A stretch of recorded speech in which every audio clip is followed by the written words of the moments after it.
हलवापुर नाम के एक गांव में पवन नाम का एक व्यक्ति रहता है। पवन उसके हाथ से बने स्वादिष्ट खाने की वजह से बहुत मशहूर है और उसे इस बात का बहुत घमंड है। उसके पास रोलो नाम का एक छोटा बच्चा भी काम करता है। रोलो, तुझे कब से बुला रहा हूँ? अंदर क्या कर रहा है? तो तुझसे कहा था ना, कल से हमारे डब्बे में हलीम बनने वाली है, इसीलिए जल्दी से सफाई का काम शुरू कर दे। जी सेठ जी, मैं अभी काम पर लग जाता हूँ। मुझे भी आपके हाथ की हलीम बहुत पसंद है। ऐसा कहते हुए बड़ा खुश होते हुए अपने काम पर लग जाता है रोलो और फटाफट पूरे ढाबे की सफाई करके अपने पैसे लेकर घर लौट जाता है और अपनी माँ से पवन और उसकी हलीम के बारे में बताता है। तुम कुछ तो बहुत लग रहे हो, लेकिन किसी दिन भी उससे वहाँ पर काम कर रहे हो कहकर हलीम मत मांगना बेटा। हमारे पास खरीदने के पैसे नहीं है और वो मुफ्त में सिर्फ गालियाँ देता है। आप देखना माँ, मैं भी एक दिन ऐसे ही स्वादिष्ट हलीम बनाना सीख जाऊंगा और हमारा खुद का डब्बा भी खोलूंगा। रोलो हमेशा और हर किसी से यही बात कहता रहता है।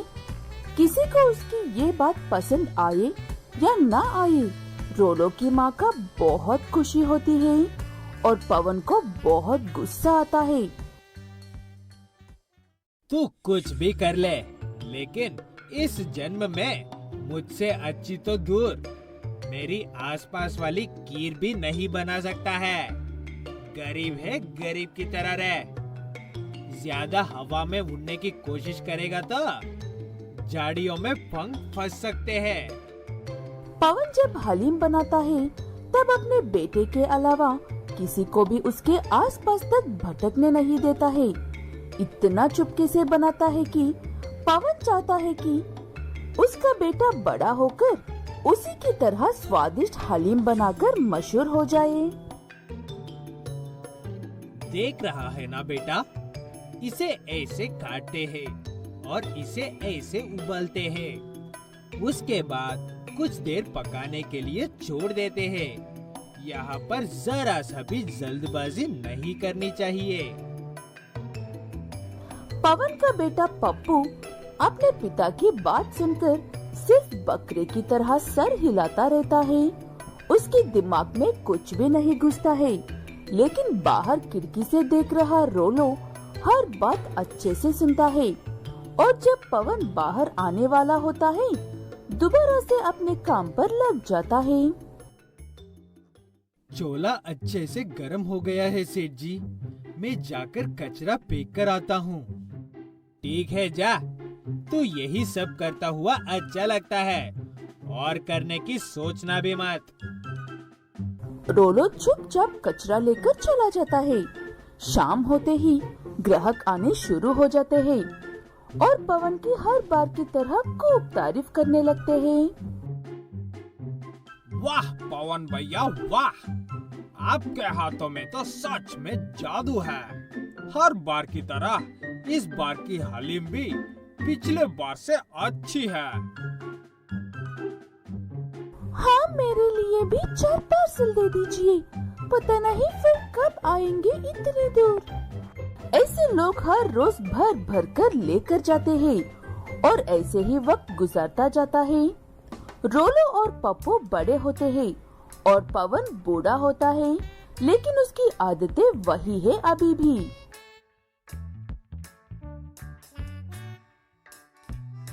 अबे ओए रोलो, अभी तक सफाई क्यों नहीं हुई है?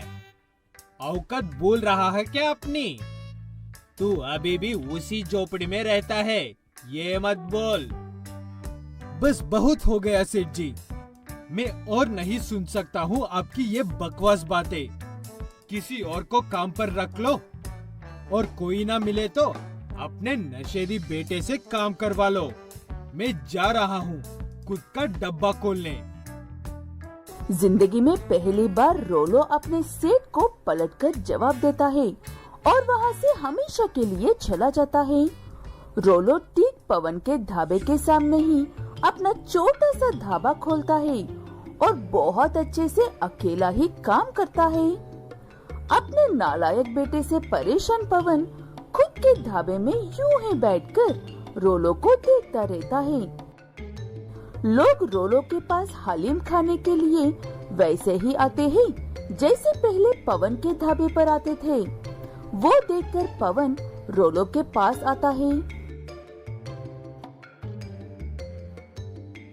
आज मुझे मेरी कही हुई हर बात याद आ रही है। मैं तुझे बिना वजह गालियां देता था और मेरा बेटा नालायक है ये जानते हुए भी उसकी तारीफ करता था। शायद इसीलिए आज वो एक शराबी है और तू एक कामयाबी है। रोलो उसे हमेशा की तरह कुछ भी नहीं कहता है और अपने ढाबे में से उसे बिना पैसे लिए हलीम खिलाता है। वो स्वाद देखते ही पवन समझ जाता है कि रोलो उसे चुप कर देखता था। अगर वो खुद उसे सिखाता तो आज इससे भी बढ़िया कुछ करके दिखता था। ज्योति बहुत ही पढ़ी लिखी महिला है। उसके पति भी बहुत पढ़े लिखे हैं और बेटे को भी अच्छी शिक्षा दी है। इसलिए ज्योति सबके सामने गर्व से रहती है और कभी भी कोई भी बात कहने के लिए पीछे नहीं हटती है। ज्योति की इस आदत से मीना हमेशा डरती रहती है। वो इसलिए क्योंकि उसने अभी तक 10वीं कक्षा भी पास नहीं किया है और जो भी पढ़ा है वो हिंदी में ही पढ़ा है। क्या हुआ है मीना? तुम हर रोज सुबह होते ही ऐसे परेशान क्यों होने लगती हो? सासू माँ की डर से मुझे हिंदी के अलावा कुछ नहीं आता है और सासू माँ इंग्लिश के अलावा कुछ नहीं कहती है, इसलिए। तूने अभी तक नहीं बताया ये बात मम्मी को। चलो आज बता ही देते हैं। अगर उन्हें खुद से पता चला तो अच्छा नहीं होगा। ऐसे कहते हुए मीना के मना करने के बावजूद भी करण उसे ज्योति के पास ले जाकर सारी बात बताता है। मीना को ज्यादा पढ़ना नहीं आता है और इस बात से वो हर रोज परेशान हो रही है कहकर। इसका मतलब मैं इतने दिनों से अनजाने में सबसे झूठ बोल रही थी।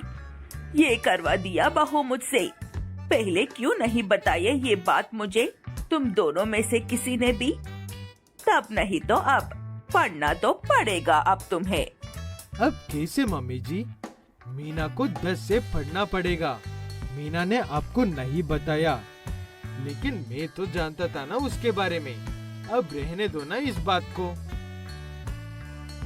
ज्योति कहती है कि नहीं नहीं, मीना को पढ़ाई तो करनी पड़ेगी और इसलिए वो उसे ले जाकर एक अच्छे स्कूल में एडमिशन भी करवा देती है। मीना को स्कूल में बच्चे अजीब से देखकर अजीब बातें ही करने लगते हैं। हाँ, मुझे भी ऐसा ही लगा था, लेकिन ये तो हमारे साथ बैठती है। इसी तरह कौन पढ़ाई करता है? हमें क्या, चुपचाप पढ़ाई करो। टीचर ने देख लिया तो छोटी बच्ची को परेशान कर रहे हैं कहकर पनिशमेंट दे देगी। चाहे कोई कुछ भी कहे कहकर मीना अपनी सासू माँ के लिए खूब मेहनत से पढ़ाई करती है। ऐसे ही दिन गुजरते जाते हैं। फिर एक दिन एक पड़ोस की महिला ज्योति से मिलने के लिए आती है और ऐसे कहकर जाती है, वैसे तो तुम बड़ी बड़ी बातें करती हो, लेकिन मेरी पोती कह रही थी कि तुम्हारी बहू उसकी क्लास में 10वीं कक्षा की पढ़ाई कर रही है। क्या वो अनपढ़ है? ऐसा कुछ भी नहीं है। मेरी बहू भी पढ़ी लिखी है, लेकिन हिंदी में पढ़ाई की है उसने। अब इंग्लिश सीखने की ख्वाहिश हो रही है, इसलिए पढ़ाई कर रही है। तुम्हें अपना जवाब मिल गई हो तो मुझे घर में कुछ काम करने हैं। ऐसे कहकर ज्योति पहली बार बड़ी मुश्किल से झूठ बोलकर अपनी पड़ोसी को भेज देती है और एक लंबी सांस लेकर, सासू माँ, मैं हर रोज स्कूल तो जा रही हूँ, लेकिन आगे एग्जाम्स है। ये बात मुझे परेशान कर रही है।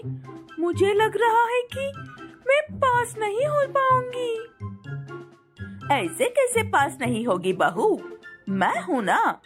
मैं तुम्हें स्कूल खत्म होने के बाद हर विषय अच्छे से समझाऊंगी और पढ़ाऊंगी।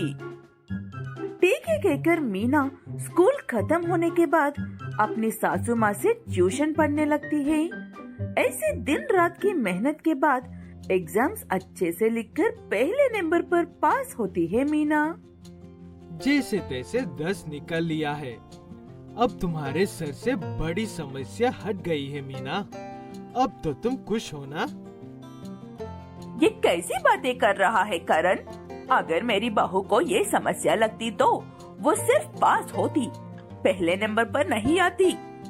उसमें पढ़ने की इच्छा कुट-कुट कर भरी है। ऐसे ही मीना भी और पढ़ाई करने की अपनी इच्छा बताती है करण को। कुछ सालों तक खूब पढ़ाई करने के बाद मीना एक अच्छे से स्कूल में बच्चों को इंग्लिश सिखाने की नौकरी कर रही है। वही मीना जिसे पहले इंग्लिश में खुद का नाम तक लिखना नहीं आता था।